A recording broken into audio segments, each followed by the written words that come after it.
الحمد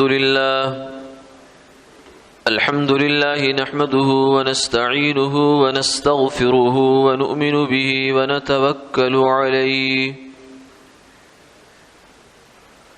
ونعوذ بالله من شرور أنفسنا ومن سيئات أعمالنا من يهده الله فلا مضل له ومن يضلله فلا هادي له ونشهد أن لا إله إلا الله وحده لا شريك له ونشهد أن سيدنا وسندنا وحبيبنا وشفيعنا ومولانا محمدا عبده ورسوله المبعوث إلى الأسود والأحمر المنعوت بشرح الصدر ورفع الذكر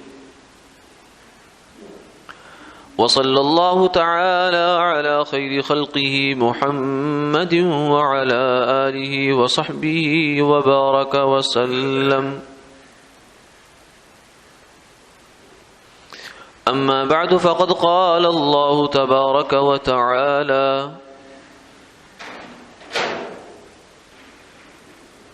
وهو الذي خلق من الماء بشرا فجعله نسبا وصهرا وكان ربك قديرا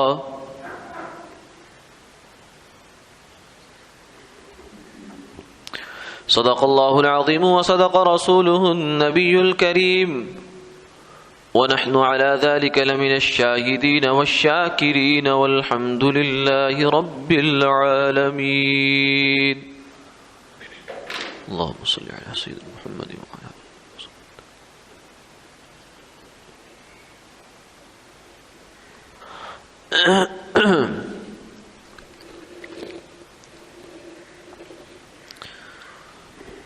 محترم و مکرم حاضرین و سامعین، اللہ رب العزت کا پاک ارشاد ہے، وہی ہے وہ ذات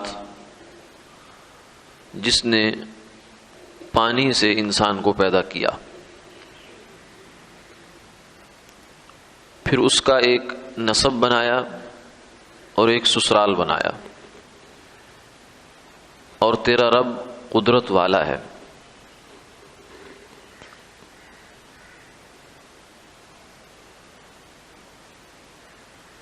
انسان اس دنیا میں اللہ رب العزت کی تخلیق کا شاہکار ہے۔ لقد خلقنا الانسان فی احسن تقویم۔ اللہ تعالیٰ کو اپنی یہ وہ مخلوق ہے جس پر فخر ہے، اور اسی فخر کے لیے ہی اللہ تعالیٰ نے اس کو بنایا ہے۔ اس لیے کہا جاتا ہے کہ انسان اللہ کی صفات کا سب سے بڑا مظہر ہے۔ اللہ نے اپنی جو قدرت کا اظہار فرمایا ہے وہ مختلف چیزوں پر ہے۔ فرشتوں میں بھی اس کی قدرت نظر آتی ہے، اور دیگر مخلوقات جتنی ہیں اللہ ہی جانے کتنی ہیں، وَمَا يَعْلَمُ جُنُودَ رَبِّكَ إِلَّا هُوَ۔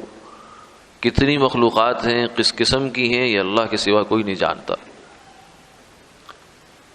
تو ان سب مخلوقات کے بعد بھی اللہ تعالیٰ نے ایک مخلوق کی جگہ باقی رکھی تھی جو کہ اس کائنات کا مقصود تھا، وہ انسان تھا۔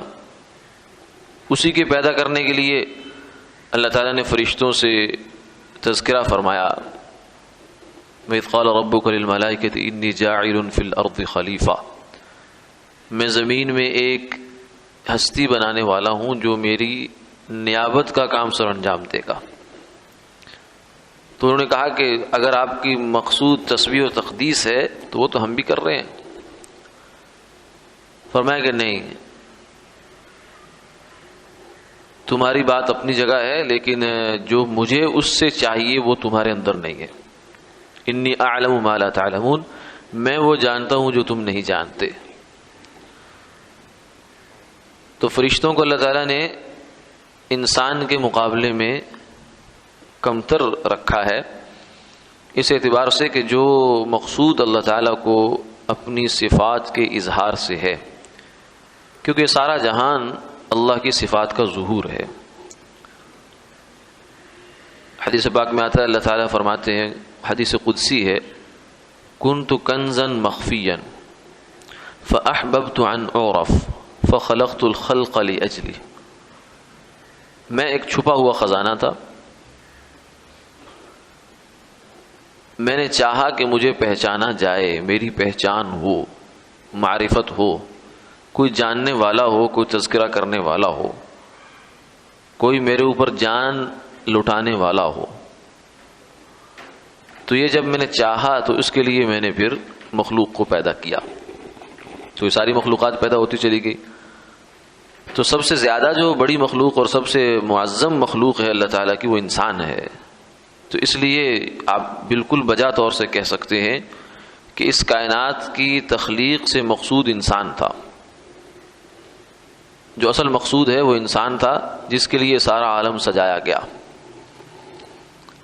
اور پھر انسانوں میں بھی آگے بہت سے درجات ہیں، سب سے جو انسان کامل ہوئے ہیں وہ سرکار دو عالم صلی اللہ علیہ وسلم ہیں، کہ جن کے شرف انسانیت سے ہی آگے انسانیت نکلتی ہے۔ انسان وہی ہے جو ان کے نقش قدم پر ہے، جو ان کے نقش قدم سے ہٹ جاتا ہے وہ انسان نہیں رہتا، اسے کہا جاتا ہے اولئک کالانعام بل ہم اضل، کہ یہ تو جانور ہیں اور جانوروں سے بھی بدتر ہیں۔ تو اس لیے ہمارے بعض حضرات نے فرمایا کہ سب سے پہلے مشیت کے انوار سے اللہ تعالیٰ نے اپنی چاہت اور قدرت اور مشیت کے نور سے نقش روئے محمد بنایا گیا۔ سرکار دو عالم صلی اللہ علیہ وسلم کا جو نقش ہے اللہ تعالیٰ نے وہ بنایا، پھر اسی نقش سے لے کے تابانیاں بزم کون و مکان کو سجایا گیا۔ تو مقصود کائنات انسان، انسانوں میں سے بھی پھر انسان کامل اکمل سرکار دو عالم صلی اللہ علیہ وسلم۔ تو اس لیے انسان اور آپ صلی اللہ علیہ وسلم جو ہیں وہ فرمایا کہ اللہ تعالیٰ کی صفات کا جو مظہر اتم تھا وہ انسان تھا، پھر انسانوں میں سے بھی سرکار دو عالم صلی اللہ علیہ وسلم۔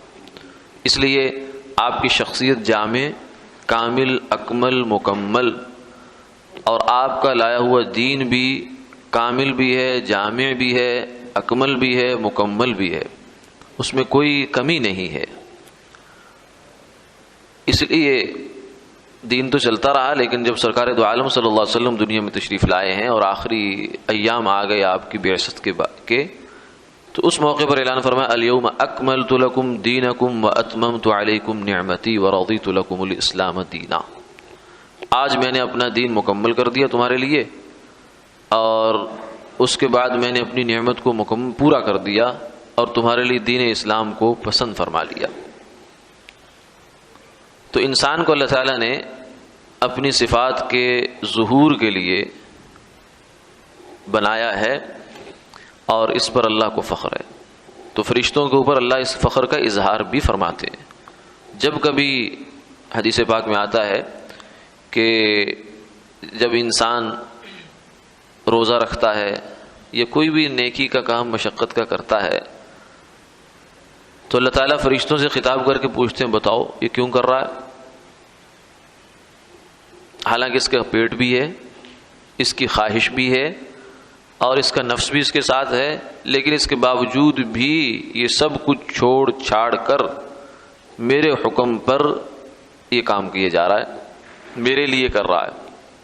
ان صلاتی و نسکی و محیای و مماتی للہ رب العالمین، اس کا اٹھنا بیٹھنا مرنا جینا چلنا پھرنا سب میرے لیے ہے۔ تو یہ دیکھو، تم تو کہتے تھے ہم تسبیح و تقدیس کرتے ہیں، تمہاری تسبیح و تقدیس بھی اپنی جگہ محترم ہے، لیکن تمہاری تسبیح و تقدیس ہی تمہارا کام ہے، نہ تمہاری بیوی، نہ تمہارے بچے، نہ تمہارے ساتھ پیٹ، نہ تمہارے ساتھ خواہشات کا پورا لشکر۔ اس کے باوجود اگر تم تسبیح کرتے ہو تو یہ اتنا بڑا کمال نہیں ہے جتنا اس انسان کا کمال ہے کہ جو رات کو گرم بستر کو چھوڑ کر اٹھتا ہے اور اٹھ کر ٹھنڈے پانی سے وضو کرتا ہے، اور وضو کرنے کے بعد پھر مصلی پر اللہ کے حضور کھڑا ہو جاتا ہے۔ تو اتنا بڑا کمال فرشتوں کا نہیں جتنا اس انسان کا کمال۔ تو اللہ تعالیٰ نے انسان کے اوپر کو پیدا کیا اپنے صفات کے اظہار کے لیے، پھر اس انسان کو پیدا کرنے کے بعد اللہ نے اس کے اوپر انعامات کی بارش فرما دی۔ اتنے انعامات ہیں، اتنے انعامات ہیں، وَإِن تَعُدُّوا نِعْمَةَ اللَّهِ لَا تُحْصُوهَا، اگر تم اللہ کی نعمت کو شمار کرنا چاہو تو شمار نہیں کر سکتے، ایک نعمت کو بھی۔ جو بڑی بڑی نعمتیں ہمارے پاس، نعمتوں کو ویسے تو گنتی تو ہو ہی نہیں سکتی، کسی ایک نعمت کو ہی اگر پکڑ لیں آپ، مثلا صحت کی ایک نعمت ہے انسان کے پاس، تندرستی، ہمارے جملہ مشہور ہے تندرستی ہزار نعمت، تندرستی ہزار نعمت، یعنی تندرست ہو انسان کا، جسم انسان کا سلامت ہو، درست ہو تو ہزار نعمت۔ ہزار کا لفظ بھی یہاں مطلب ایک محاورتاً استعمال کیا ہے، کثرت کے لیے ہے، ورنہ یہ گنتی ہزار نہیں ہے، 999 کے بعد جو ہزار آتا ہے وہ مراد نہیں ہے۔ کیوں؟ اس لیے کہ جب آپ کا جسم سلامت ہے، تن سلامت ہے، تن درست ہے، تو آپ کو اندازہ ہی نہیں ہے کہ آپ کتنی بیماریوں سے اس وقت محفوظ ہیں۔ ایک ہلکا سا اندازہ لینے کے لیے آپ یوں کریں کہ اس وقت دنیا میں جتنی بھی دوائیاں ہیں ان کو گن لیں، وہ سب انسان کے لیے، جو انسانوں کے لیے بنی ہوئی دوائیاں ہیں وہ سب گن لیجئے، اور جتنی بیماریاں اس وقت تک انسان کے علم میں آ چکی ہیں ایک انسان کی، وہ سب گن لیں، تو ہزاروں سے کہیں اوپر نکل جائے گی بات، سینکڑوں میں نہیں، ہزاروں سے بات اوپر نکل جائے گی۔ یہ صرف وہ ہیں جو ابھی تک دریافت ہو چکی، ابھی جتنی امکان میں بیماریاں باقی ہیں اور آئے روز ہمیں نکلتی سامنے نظر آتی جاتی ہیں، وہ تو ابھی تو شمار میں آئی نہیں نا، اس کو تو ہم شمار کر ہی نہیں سکتے۔ تو ایک آدمی اگر صبح اٹھتا ہے اور سلامت، اس کا جسم سلامت ہے، اعضاء سلامت ہیں، آنکھیں سلامت ہیں، گردے سلامت ہیں، پاؤں کے ناخن سے لے کر سر کے بال، ہر چیز سلامت ہے اس کی، تو اس آدمی کو اندازہ نہیں ہے کہ آج کی جو صبح میں نے کی ہے کتنی ساری نعمتوں کے لشکر کے ساتھ کی ہے، ہزاروں نعمتوں کے، کیونکہ اس کی آنکھ کی بیماریاں کتنی ہو سکتی ہیں، اندازہ لگائیے، 100 سے زیادہ بھی ہو سکتی ہیں، تو وہ ان میں سے کوئی بیماری بھی آج صبح جب آپ بستر سے نکلے ہیں تو نہیں تھی، تو یہ سب نعمت ہے۔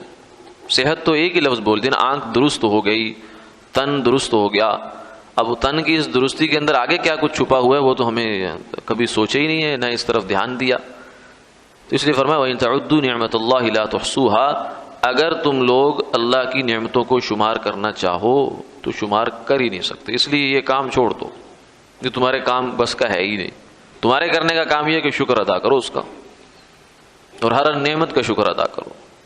تو اللہ تعالیٰ نے انسان کو نعمتوں سے کہ سے نوازا ہے، حتیٰ کہ ہمارے حضرت فرماتے ہیں کہ ہم عین پریشانی کے وقت میں بھی، یعنی جب شدید قسم کی کوئی پریشانی آپ اپنی زندگی میں ممکنہ حد تک جو سوچ سکتے ہیں، شدید سے شدید، چاہے بیماری کی صورت میں ہو، چاہے کسی خدا نخواستہ حادثے کی صورت میں ہو، اس عین پریشانی کے اس لمحے میں جب انسان موجود ہوتا ہے، کھڑا ہوتا ہے، تو اس وقت بھی وہ اللہ کی نعمتوں کے سمندر میں ڈوبا ہوتا ہے، اس وقت بھی۔ فرض کیا ایک انسان کا اکلوتا بیٹا ہے، وہ فوت ہو جاتا ہے، تو بہت بڑا غم ہے اس کے لیے، کمر ٹوٹ جاتی ہے، مستقبل کے سارے جو منصوبے ہیں وہ سارے آدمی کو ختم ہو جاتے ہیں، خاک میں مل جاتے ہیں، بہت بڑی پریشانی ہے، کوئی شک نہیں ہے اس میں۔ لیکن اس پریشانی کے وقت میں بھی اس انسان کی اپنا جسم سلامت ہے، اپنا دماغ سلامت ہے، دماغ موجود ہے تو اس غم کا ادراک کر رہا ہے، اگر دماغ ہی نہ ہوتا تو ادراک کہاں سے کرتا اس کا؟ دل موجود ہے، احساس موجود ہے، اگر احساس نہ ہوتا تو اس کا احساس ہی کہاں سے ہوتا اس کو؟ پتھر کو تو کبھی غم نہیں ہوا کہ میرا بیٹا مر گیا، جانور کو کبھی ایسا افسوس نہیں ہوا جیسے انسان کو ہوتا ہے۔ تو یہ احساس بھی اللہ کی ایک نعمت ہے، دماغ بھی اللہ کی ایک نعمت ہے، اور پھر ایمان سلامت ہے۔ کتنی کتنی بڑی نعمتوں تو عین اس وقت پہ موجود ہیں، اور پھر یہ نعمتوں کا سمندر ہی ہے تو جس میں انسان ڈوبا ہوا ہے۔ تو اس لیے اللہ نے انسان پر بے شمار نعمتیں کی۔ آپ قرآن پاک پڑھنا شروع کر دیں، اس میں جہاں جہاں انسان سے خطاب ہے اور جہاں جہاں اللہ نے اپنی اپنی نعمتیں گنوائی ہیں، اپنی قدرت کی نشانیاں گنوائی ہیں، وہ سب نعمتیں ہی ہیں اصل میں۔ وَجَعَلْنَا اللَّيْلَ لِبَاسًا وَجَعَلْنَا نَوْمَكُمْ سُبَاتًا، نیند کو فرمایا آرام کی جگہ بنائی، رات کو لباس بنایا، کس کے لیے؟ انسان کے لیے۔ وَجَعَلْنَا الشَّمْسَ سِرَاجًا، سورج جو ہے اس کو بنا دیا چراغ، کس کے لیے بنا دیا؟ انسان کے لیے۔ تو ان چیزوں سے انسان فائدہ اٹھا رہا ہے، سورج سے فرشتے تو کوئی فائدہ نہیں اٹھاتے، نہ آپ کی مٹی سے زمین سے کوئی فرشتوں کو فائدہ، نہ آپ کی رات سے فرشتوں کا کوئی فائدہ، کیونکہ رات فرشتوں نے نہ سونا نہ جاگنا، ان کو تو نظام ہی کچھ اور ہے، نیند تو آپ کی ضرورت ہے۔ تو اس لیے جتنی بھی اللہ نے قدرت کی نشانیاں اپنی کائنات میں گنوائی ہیں قرآن پاک میں، وہ سب اصل میں ہمارے اوپر ہی نعمتیں ہیں۔ تو انہی نعمتوں میں سے ایک نعمت جو اللہ تعالیٰ نے آج کی نشست میں ہم نے جو آیت شروع میں تلاوت کی تھی وہ یہ تھی، وَهُوَ الَّذِي خَلَقَ مِنَ الْمَاءِ بَشَرًا، اللہ تعالیٰ نے پانی سے انسان کو پیدا کیا۔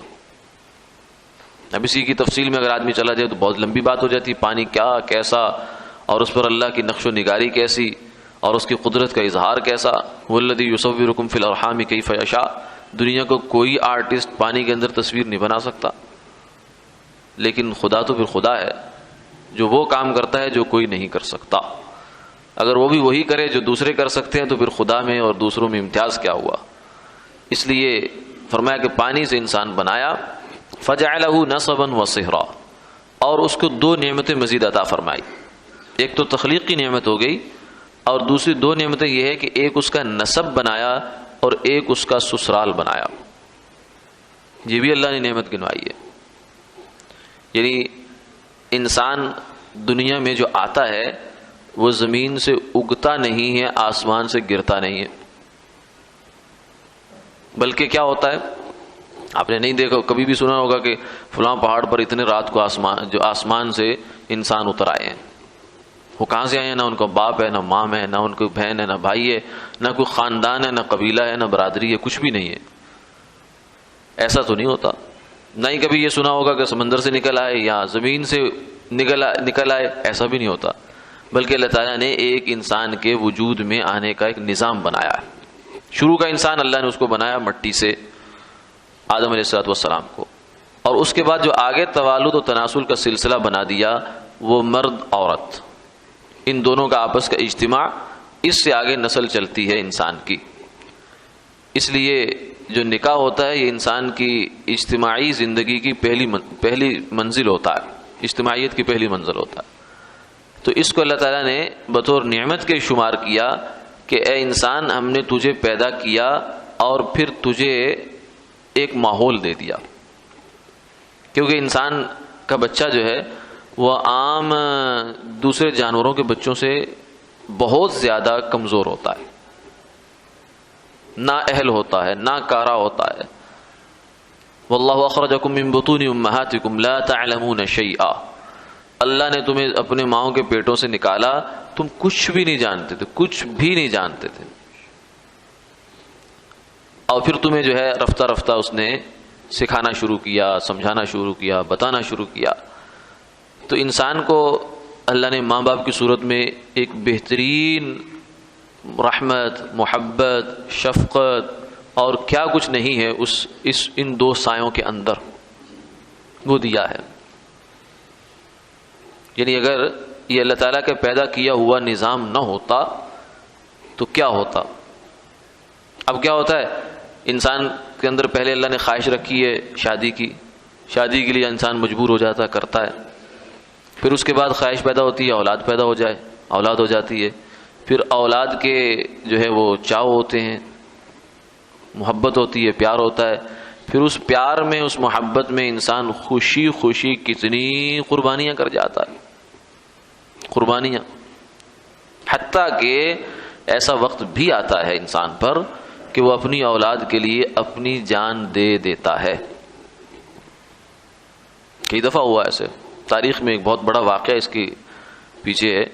آپ کے یہاں ہندوستان میں ایک بادشاہ تھے بابر، جس نے مغلیہ سلطنت بنائی ہے، بہت مضبوط آدمی تھا وہ۔ لکھا ہے کتابوں میں کہ وہ اپنے دائیں بائیں دونوں کندھوں پر 2 بندوں کو بٹھا کر پورے قلعے کا چکر کاٹ لیا کرتا تھا، اور 2 ہاتھ سے لڑا کرتا تھا، تلواروں دونوں ہاتھوں میں لے کر لڑتا تھا لڑائی کے دوران، اور سکہ پکڑتا تھا اس کو مسل دیتا تھا، اتنی اس کے اندر طاقت اللہ نے رکھی تھی۔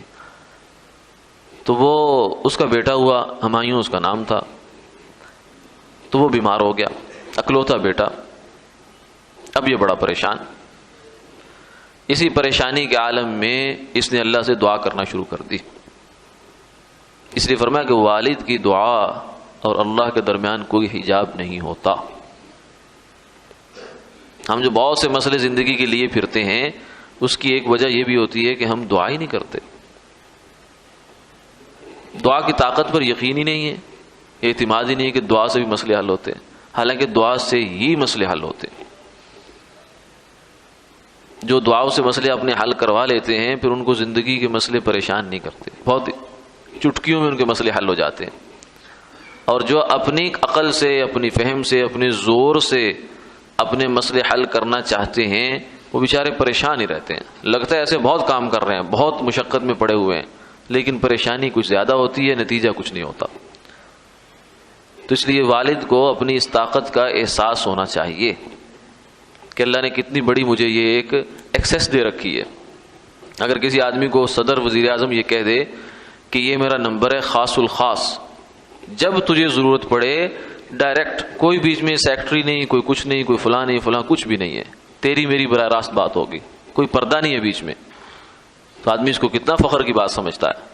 تو یہ اعزاز اللہ نے، احکم الحاکمین، شہنشاہوں کے شہنشاہ نے ہر والد کو دے رکھا ہے کہ تیرے درمیان اور میرے درمیان کوئی حجاب نہیں ہے جب تو اپنی اولاد کے لیے دعا کر رہا ہوگا۔ تو ہم اس طاقت کو سمجھتے ہی نہیں، ہمیں احساس ہی نہیں ہے کہ ہمارے پاس یہ کتنی بڑی چیز ہے، نعمت ہے، کتنی بڑی دولت اللہ نے عطا فرما رکھی ہے۔ تو اس نے جب یہ دعا کر رہا تھا، دعا کے دوران وہ بے خود ہو گیا، یعنی اپنے بیٹے کی محبت اس پر اس حد تک غالب آئی کہ اس نے کہنا شروع کر دیا کہ میں نے اس کی بیماری لے لی۔ تو پھر دیکھا، زمانے نے دیکھا کہ ہمایوں جو ہے وہ اس کا بیٹا وہ بستر سے اٹھتا چلا گیا، بابر گرتا چلا گیا، حتیٰ کہ فوت ہو گیا۔ تو اپنے ہاتھوں سے موت لی ہے، مانگ کر لی ہے، کس لیے؟ اپنی اولاد کے لیے۔ تو یہ کتنی بڑی نعمت ہے اللہ تعالیٰ کی کہ اللہ نے انسان کو والدین عطا فرمائے۔ یہ تو کہ باپ کی محبت ہے، ماں کی محبت تو ایسی ہے کہ آپ اس کو کسی مثال سے بیان ہی نہیں کر سکتے، اس کے لیے کوئی مثال ہے ہی نہیں۔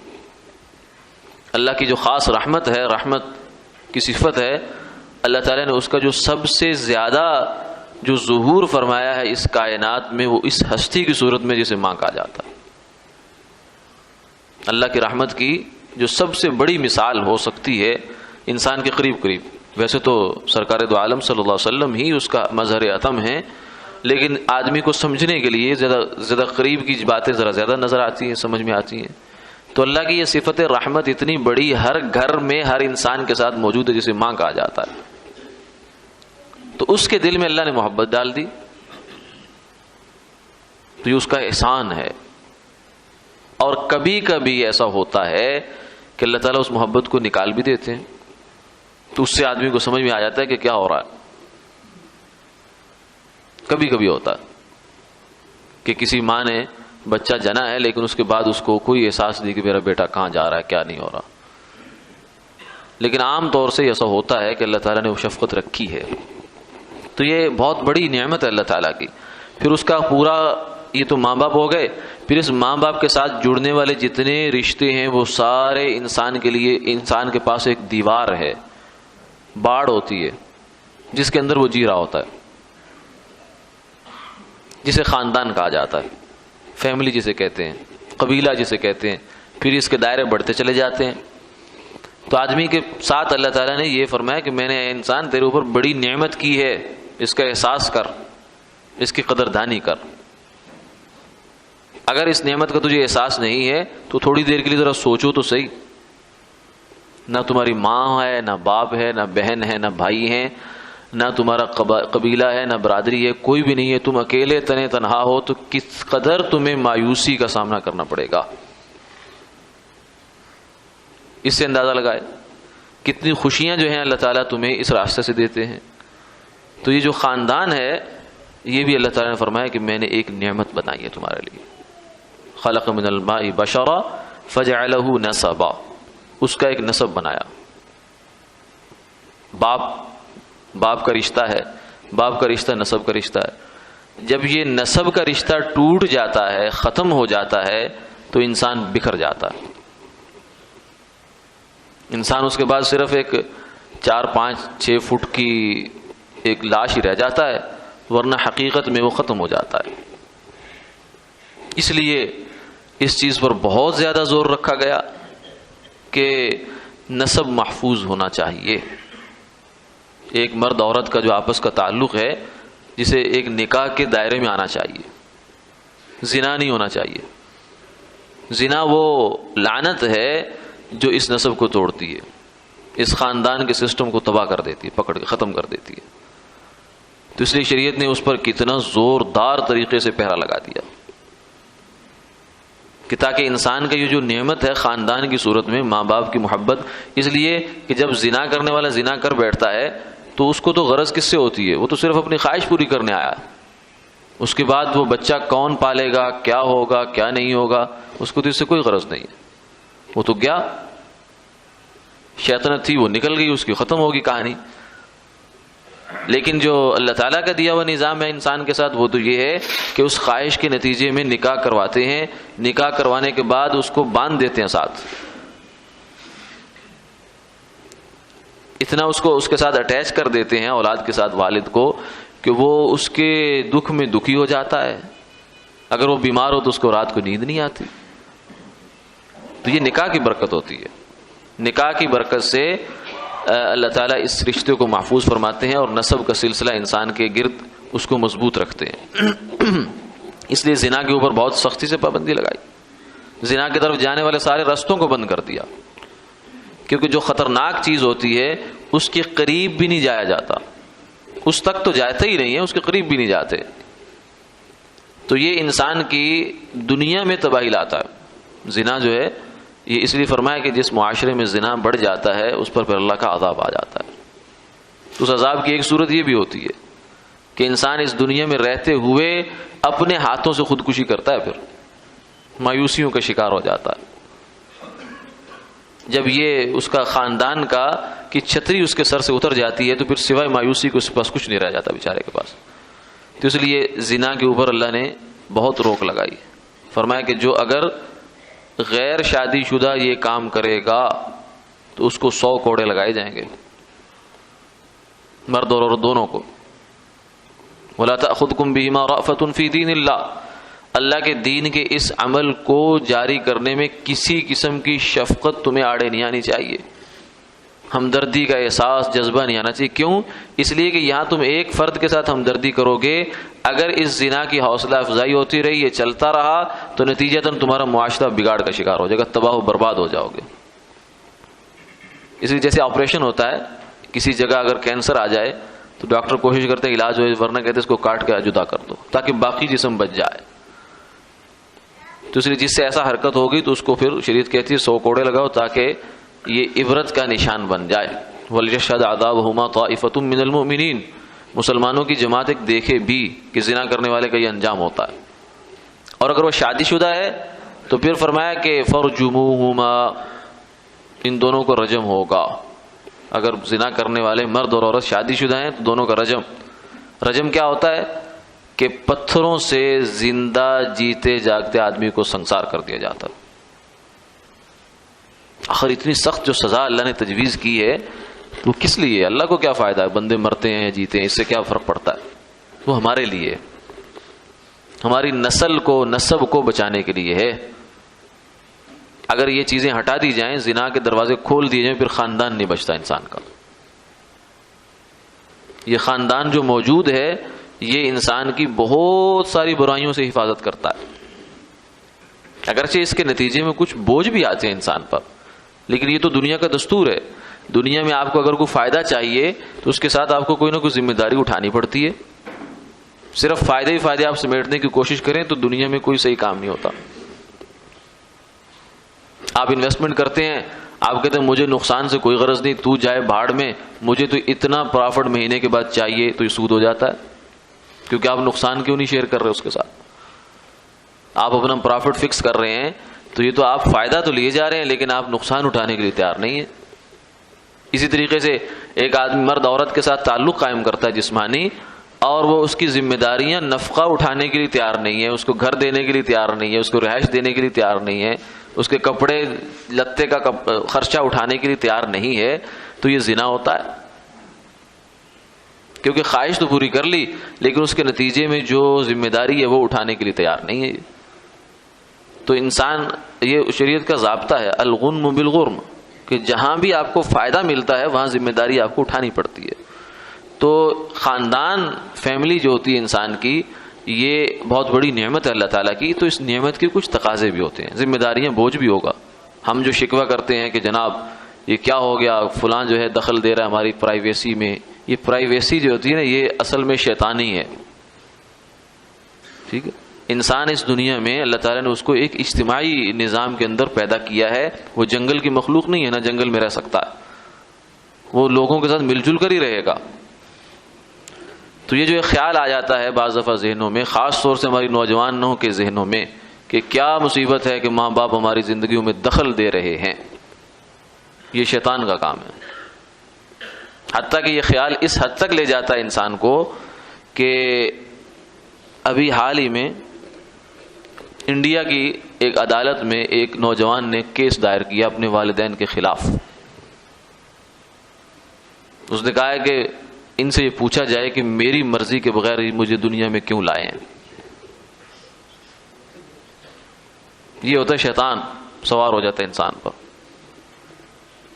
یعنی وہ والدین جن کو اللہ نے اتنی بڑی تمہارے لیے سایہ بنایا تھا، اتنی بڑی شفقت کی، رحمت کا مظہر بنایا تھا، اپنی رحمتیں جو اس نے تم تک پہنچائی وہ ان کے راستوں سے پہنچائی، یہ واسطے بنا دی ان رحمتوں کے، ان کے خلاف وہ دعوے دار ہو گیا۔